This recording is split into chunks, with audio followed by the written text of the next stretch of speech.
Bonjour à tous. C'est tordu. Ça va avec les énergies du moment. C'est tordu. Bon, je reviens vous voir pour une vidéo comme j'ai l'habitude de faire, comme au tout début. J'en ferai toujours parce que c'est quand même mes vidéos préf. Mais j'aime bien aussi voir les messages qui peuvent être délivrés sous différentes formes. Ça m'amuse. Et de toute façon, je crois que la joie, c'est la clé de tout. Donc j'ai plein de choses à vous dire. En ces temps-là, donc on a eu une pleine lune la semaine dernière. Je ne sais pas comment vous vivez les choses.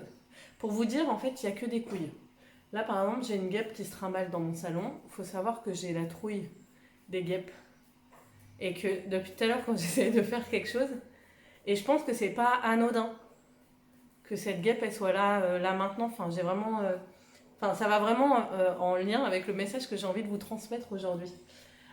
En fait, il y a des guêpes dans les placards, il y a des couilles dans les potages, il y a des interférences. En tout cas, si vous en subissez, et si vous allez en subir, et si vous en avez subi, je vais vous transmettre ce que je comprends de l'énergie actuelle. Donc, j'ai plein de choses à vous dire, donc c'est un peu fouillis, mais bon, on va faire avec. Donc déjà, ce que j'avais envie de vous dire, c'est qu'actuellement, dans mon expérience, dans mon ressenti, et dans ce que je partage avec les autres, il y a beaucoup d'interférences, des choses qui n'avancent pas, qui n'évoluent pas, des chamboulements soudains, imprévisibles, des prises de position, des décisions inattendues, des guêpes des guêpes dans la maison, quoi. Il y a une clé. Il y a une clé à comprendre. Euh, dans nos vies personnelles, et c'est la clé que je vous donne depuis le début, hein, vous n'allez pas être en mode ah bon, mais génial. Dans nos vies personnelles, comme dans la situation actuellement, peut se jouer de nombreuses situations dramatiques, style une guêpe dans le salon quand je suis en train de faire une vidéo. Bon, c'est peut-être pas dramatique pour vous, mais pour moi ça l'est. Ça peut être quelque chose d'ébranlant, de terrorisant, de déstructurant, déstabilisant, ce que vous voulez. Ce qu'on nous invite actuellement à comprendre et à faire, c'est peu importe le chaos extérieur, peu importe à quel point le chaos est à l'extérieur, ce n'est pas en le contemplant, en le regardant et en se disant ah c'est le chaos à l'extérieur que nous allons pouvoir faire évoluer les situations. Nous pouvons faire évoluer la situation uniquement que quand on est centré sur nous. C'est-à-dire que si et vous connaissez Citon, parce que Citon une fois. Donc si on est, si on est drainé par une situation extérieure, pompé par une situation extérieure, comment voulez-vous que l'on puisse en tirer quelque chose de positif? Ce qu'il est important. Aujourd'hui, je fais des liens là où il n'y en a pas. S'il y est important. Mais par contre, que au niveau verbal, orthographique, etc. C'est la fatigue. Je suis fatiguée. Donc, si... du coup, j'ai perdu ce que je voulais dire, c'est génial. Si l'on est... Oh, je sais plus du coup. Donnez-moi 2 secondes, je me recentre. En fait, je pense que cette erreur n'est pas anodine parce que je pense qu'il y a énormément. Et ce que je veux vous dire, en fait, c'est que là, il faut se recentrer. Il faut se recentrer. En fait, peu importe les situations que vous vivez, recentrez-vous. Vous prenez un petit peu de hauteur, vous vous recentrez. C'est important parce que si l'on veut qu'une situation évolue, elle ne peut évoluer que si on est en pleine possession de notre pouvoir, de notre vibration. Et quand on est dans une situation qui nous impacte trop, la seule façon de la gérer, c'est de prendre de la hauteur et du coup de se recharger, de se recentrer, de se retrouver pour que cette espèce de lâcher prise, en fait, ce recentrage et ce lâcher prise sur la situation et ce recentrage sur soi, puisse faire émerger des possibilités. Je pense vraiment que la situation actuelle que l'on peut vivre nous invite à ça, que ce soit à un niveau individuel ou à un niveau collectif. On n'a pas de prise directe sur l'extérieur. Si mon voisin a envie de chier sur mon palier, il peut chier sur mon palier, je peux rien faire. Enfin, je veux dire, je peux lui dire, eh oh, c'est mon palier, tu chies pas dessus. Mais si vraiment il a envie de chier sur mon palier, je ne pourrais pas l'empêcher de chier dessus, quoi. Par contre, si je prends de la hauteur sur cette situation, je sais pas, par exemple, je vais prendre quelques jours, je vais en profiter pour me dire, bon, bah écoute, comme je sais pas quoi faire et que s'il continue, je vais lui mettre un pain dans sa gueule, je vais aller me faire une petite semaine de vacances dans l'Ouest. Et je vais aller à la plage et je vais voir des amis que j'ai pas vus depuis longtemps. Et on prend de la hauteur. On passe des bons moments. Quand on revient, peut-être qu'on va être illuminé. Ah là là, de toute façon, j'en rêve de voyager. Vas-y, mon prochain projet, c'est de voyager.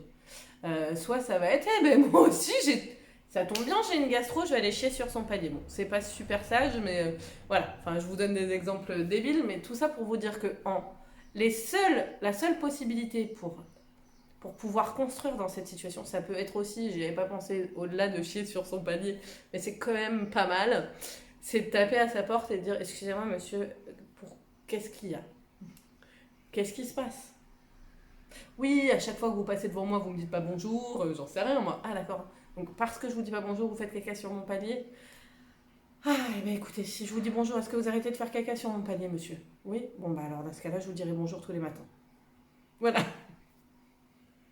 Appelez-moi pour résoudre. Non, je plaisante, mais en vérité, je trouve qu'il y a des situations qui sont lourdes, mais il y a une partie de moi et une partie de mon être qui se dit que rien n'arrive par hasard, que les choses... Enfin, qu'à partir du moment où on se respecte et on s'écoute, à partir du moment où on a de la compassion pour soi, pour l'autre, dans la situation concernée, à partir du moment où on est capable de prendre de la hauteur, euh, il n'y a que des belles choses qui peuvent émerger, même si on ne les voit pas, même si on ne les palpe pas, même si tout de suite maintenant, c'est pas là. Et ça, c'était un des points que j'avais envie de voir avec vous. C'est voilà, c'est le recentrage et la compassion pour vous-même. Il y a quelque chose d'autre qui est très important pour moi que j'avais envie de vous transmettre en ces temps-là. L'amour, c'est... pour moi, l'expérience de vie sur Terre, c'est expérimenter l'amour. Je pense que ça, on est nombreux à être en accord avec ça. Expérimenter l'amour sur Terre. Donc on va vivre plein de choses, des choses qu'on aura pris pour de l'amour et on se sera dit ah non en fait c'est pas de l'amour, des autres choses où on se sera dit ah c'est de l'amour et oh putain bah en fait ça s'en va, pourquoi? Enfin bon bref, on va vivre tellement d'expériences qui vont nous faire expérimenter l'amour sur Terre. L'amour, comme je le dis depuis le début dans ma chaîne, ça commence par soi-même. C'est-à-dire qu'on ne peut pas être dans une relation d'amour avec l'autre si on n'a aucun amour pour nous. Aucun amour pour nous, c'est pas juste se dire moi je m'aime. Bah moi si je m'aime. Bah si j'aime bien, bah si je m'aime bien, salut. Bah, ouais. Enfin franchement voilà, je suis cool quoi. Non, c'est dans une situation, qu'est-ce que je choisis quand mon voisin chie sur mon palier? Est-ce que je choisis de ne pas voir que mon voisin chie sur mon palier? Est-ce que je mets du PQ au voisin pour qu'il puisse s'essuyer les fesses même si moi ça me casse les pieds? Comment je me positionne dans ma vie pour montrer que je suis en amour avec moi-même? Est-ce que c'est juste une idée que j'ai de moi? Il y a la guêpe qui rôde. Est-ce que c'est juste une idée que j'ai de moi ou est-ce que c'est vraiment quelque chose que je fais descendre, que j'applique dans ma façon d'être au quotidien, dans les situations qui me sont amenées? Donc la première chose à faire, c'est ça, c'est d'avoir de l'amour pour soi. En deuxième temps, d'avoir de l'amour pour la personne concernée, mais en deuxième temps, parce qu'il y a beaucoup de personnes empathes qui ont tendance à fondre dans le désir, le besoin et les attentes de l'autre et qui ne sont du coup plus en amour pour elles-mêmes. Ça ne fonctionne pas. Mais c'est important qu'une fois qu'on s'est donné beaucoup d'amour dans cette situation, je reprends l'exemple du voisin qui m'a chié sur mon palier, j'ai beaucoup d'amour pour moi, donc je prends du recul, je prends de la hauteur et je vais m'offrir des vacances parce que j'en ai besoin en fait. Parce que j'ai pas l'énergie là de traiter ça, parce que j'ai envie de joie et de bien-être et du coup je me l'offre. Là je suis en amour pour moi-même. Et dans un deuxième temps, quand je reviens et que je me dis, bon, bah, va falloir gérer le problème et que je suis en train de tenter de comprendre en fait mon voisin, j'ai de l'amour pour lui. C'est-à-dire que je suis en train d'essayer. Mais comprendre n'est pas tout cautionner. C'est-à-dire que je peux comprendre que il y a peut-être des difficultés, mais ça ne veut pas dire que je dois les accepter. Si vraiment c'est ma limite et si vraiment, je sais pas, je vous donne un exemple. Si maintenant mon voisin il décide au-delà de chier dans mon palier, c'est, je sais pas moi, de chier sur mes vêtements, enfin vous voyez, il y a un moment donné où il faut quand même savoir poser sa limite à l'autre. Poser sa limite à l'autre tout en étant en compassion pour lui. Mais pas être uniquement en compassion pour lui et vouloir le satisfaire.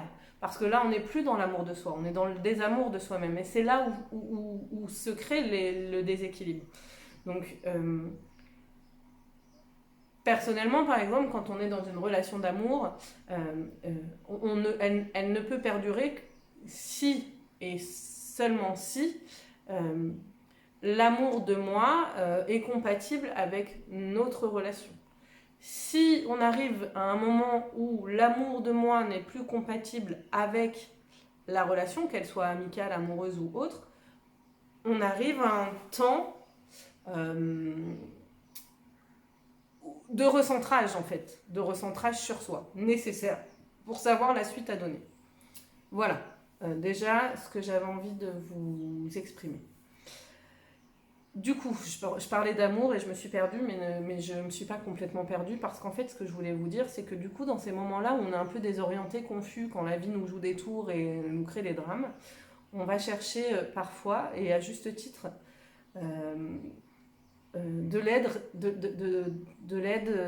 d'un thérapeute ou d'une personne compétente.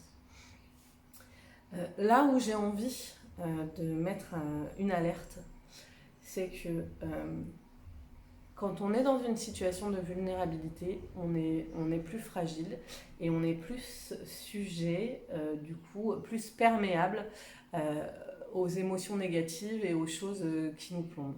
C'est important de choisir un thérapeute. Le problème maintenant, le problème n'est pas le problème, hein, ça dépend de quel point on se place, mais les thérapeutes, il y en a partout. Partout, partout, partout. Il y en a sur YouTube, moi j'en suis une, il y en a, on en trouve partout. On trouve des coachs, des thérapeutes, des millions de thérapeutes partout. Peu importe, ce qui est important. Chaque expérience est juste, hein, mais j'ai envie de le rappeler moi dans cette chaîne. Ce qui est important, c'est de trouver une personne qui vous fait du bien. C'est-à-dire, comme on est là pour expérimenter l'amour, si en sortant d'un rendez-vous thérapeutique avec quelqu'un, vous avez l'impression que vous n'avez pas assez de valeur, je vous invite à vous poser des questions sur l'accompagnement. Ce que j'essaie de vous dire, c'est que nous sommes tous de bonnes intentions pour l'environnement qui nous entoure, pour nos enfants, pour nous-mêmes, pour les autres, etc. Mais on ne fait pas forcément toujours ce qu'il faut. Ou on le fait de la façon dont on pense qu'on doit la faire. Sauf que, quand on est vulnérable et qu'on a une guêpe au-dessus de la tête,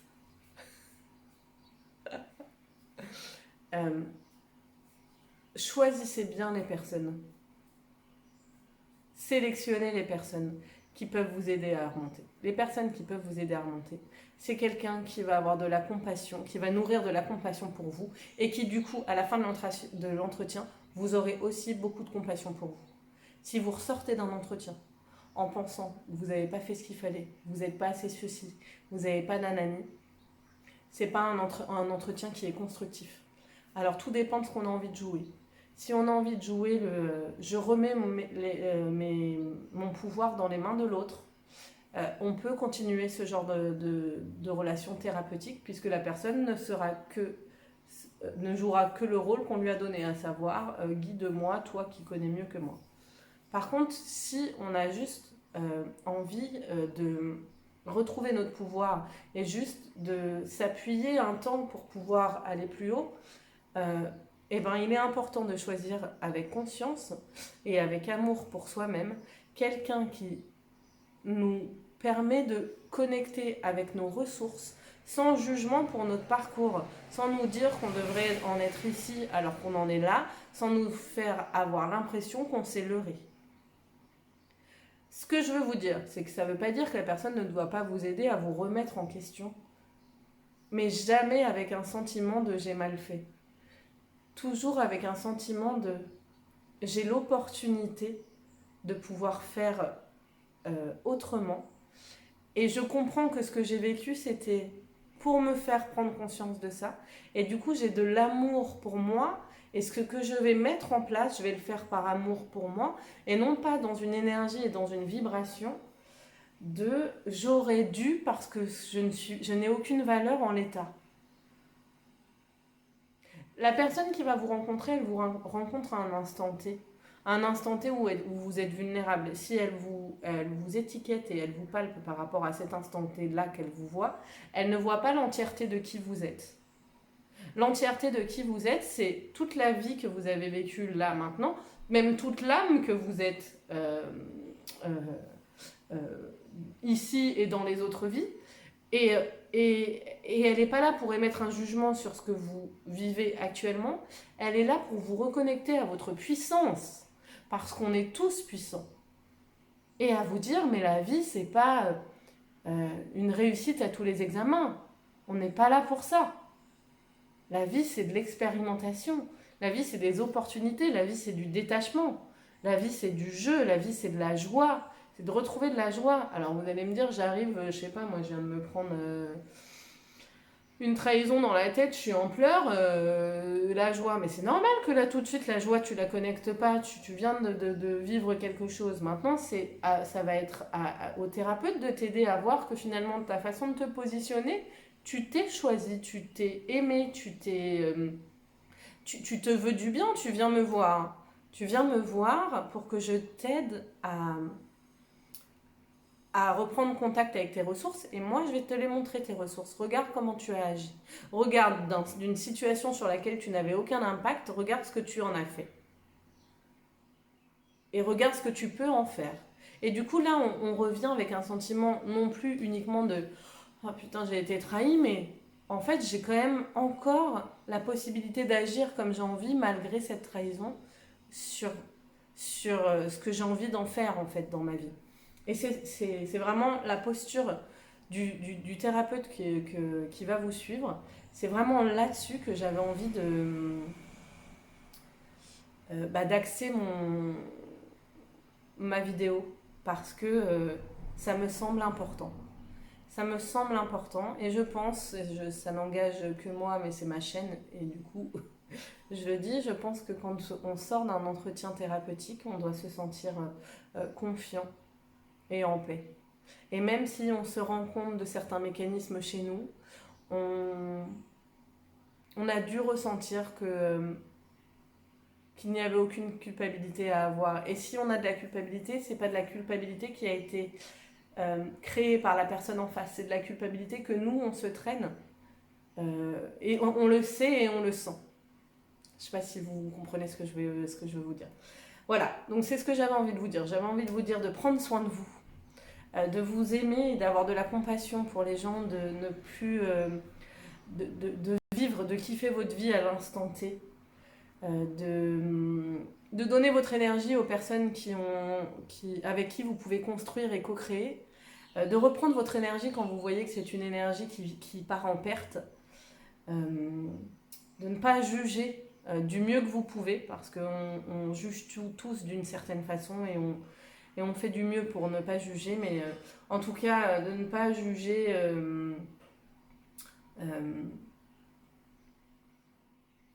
de ne pas condamner l'autre, parce qu'en condamnant l'autre, on retourne dans un schéma triangulaire victime, bourreau, sauveur, alors que si on ne tient pas l'autre responsable de ce que on est en train de vivre et qu'on prend responsabilité de ce que l'on veut vivre, il y a fort à parier que les choses peuvent évoluer de façon positive pour vous et peut-être pour l'autre personne,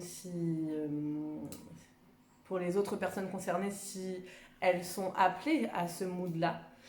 Et j'en profiterai du coup pour vous dire que moi je suis toujours disponible pour des consultations privées, que si vous ressentez le besoin de faire un essai, sachez que je fonctionne sur du don libre. C'est-à-dire que c'est vous qui, avant la séance, déterminez ce que vous êtes capable de donner. Et ensuite, on part sur une séance de coaching qui dure entre 1 heure et 1 heure et demie selon les besoins. Pour ceux qui vivent à La Réunion, il y a également un événement en live à la Bretagne qui aura lieu le 18 novembre où il y aura une séance d'hypnose qui est proposée par Anandi, une thérapeute, et des séances de coaching qui seront proposées par moi-même avec un support de cartes si nécessaire ou sans, selon votre besoin, selon mon inspiration aussi à ressentir quel est le meilleur outil pour vous accompagner. Je vous remercie, je vous souhaite une très bonne journée et je vous dis prenez soin de vous.